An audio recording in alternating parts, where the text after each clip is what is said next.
अस्सलामु अलैकुम वरहमतुल्लाहि ताला वबरकातुहू। बिस्मिल्लाहिर्रहमानिर्रहीम। इहदिनस सिरातल मुस्तकीम।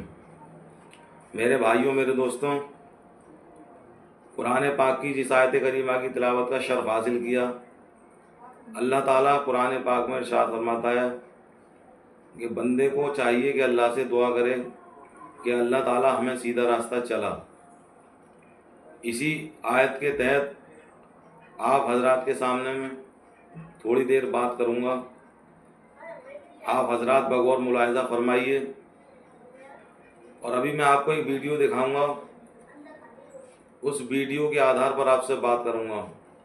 वो वीडियो किसी मस्जिद का है और मस्जिद में इस तरीके से कुर्सियां लगाई गई हैं जैसे कि किसी दावत में लोग आ रहे हों। मेरे भाइयों, मेरे दोस्तों, मैं तो अपनी इस कौम के हालात पर बड़ा रंजीदा होता हूँ कि इस कौम को हो क्या गया है। कुर्सियों पर बैठकर नमाज पढ़ना उस शख्स के लिए तो लाजमी और ज़रूरी है कि जो माजूर हो, वाकई में जिस पर एक कदम ना चला जाता हो, चलते हुए पैर हाथ लड़खड़ाते हों, घुटने काम ना करते हों, जिस्म साथ ना देता हो, उनके लिए तो शरीयत ने छूट रखी है। लेकिन जो लोग अपने पैरों पर चलकर आते हैं, हट्टे कट्टे होते हैं और मस्जिद में आकर कुर्सियां ढूंढते हैं, मुझे तो ये ख्याल आता है कि शायद ये किसी अर्थी पर लेट कर आए हों, चार कंधों पर लेट कर आए हों, खटिया और चारपाई पर लेट कर आए हों कि उन पर एक कदम भी नहीं चला जा रहा। लेकिन आप उस वीडियो में मुलाहिजा फरमाएंगे, अब वो मुझे मालूम नहीं है कि वो किस एरिया की वीडियो है, लेकिन हकीकत और सच्चाई यही है कि हम और आप अपने अपने एरियो में भी अगर देखें तो हमारे यहाँ पर भी मस्जिदों का यही हाल है कि मस्जिद अब मस्जिद नहीं मालूम पड़ती, बल्कि वो एक चौपाल मालूम पड़ती है, एक चर्च जैसी मालूम पड़ती है। मेरे भाइयों, मेरे दोस्तों, जो शख्स, उसकी उम्र कोई भी हो, क्योंकि बीमारी जवान को भी हो सकती है, अधेड़ को भी हो सकती है, बूढ़े को भी हो सकती है, लेकिन जो शख्स अपने पैरों पर चलकर घर से मस्जिद तक आ गया, फिर उसे किस बात की ज़रूरत पड़ी कि कुर्सी पर बैठे। और मैंने इतने नालायक लोगों को देखा है कि आते हैं, कुर्सियां इधर से उठाई, इधर से उठाई, इधर से उठाई, और मस्जिद में नमाज पढ़ी, कुर्सियां वहीं छोड़ के चले गए। नवाब साहब हो, वो किसी भी उम्र का, चाहे तो जवानी वाले कैटेगरी में आता हो, अधेड़ वाली में आता हो, बुजुर्ग वाली, बुढ़ापे वाली में आता हो, इतनी तौफीक भी नहीं होती उन नालायक लोगों को कि कुर्सी को जहां से उठाया है वहीं पर उस कुर्सी को वापस कर आए। अनकरीब वो दिन दूर नहीं, अगर हमारी मस्जिदों का यही हाल रहा कि कुर्सी की होड़ में हमारी मस्जिद नहीं मालूम पड़ेगी, बल्कि वो एक चर्च मालूम पड़ेगी।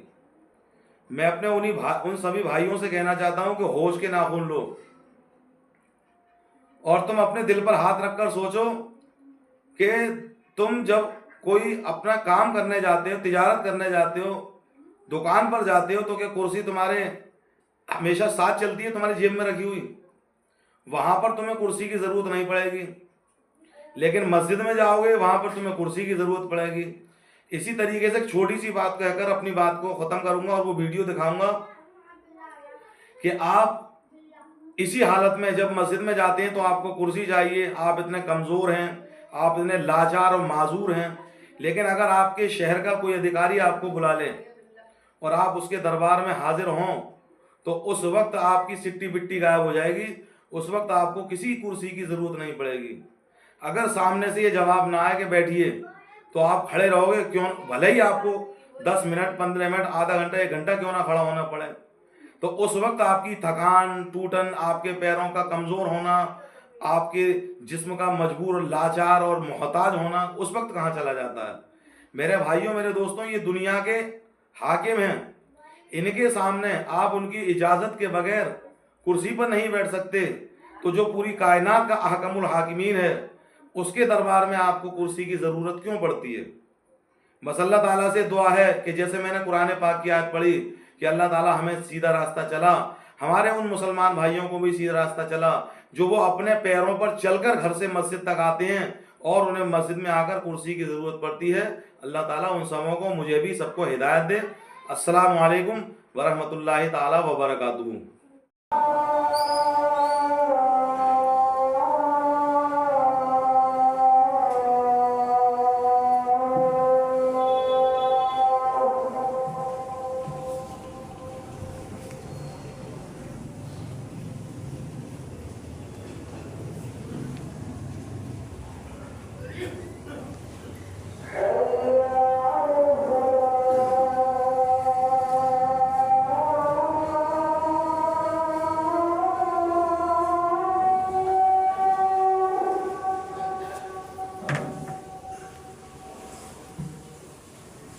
कुर्सियों का जो दिख रही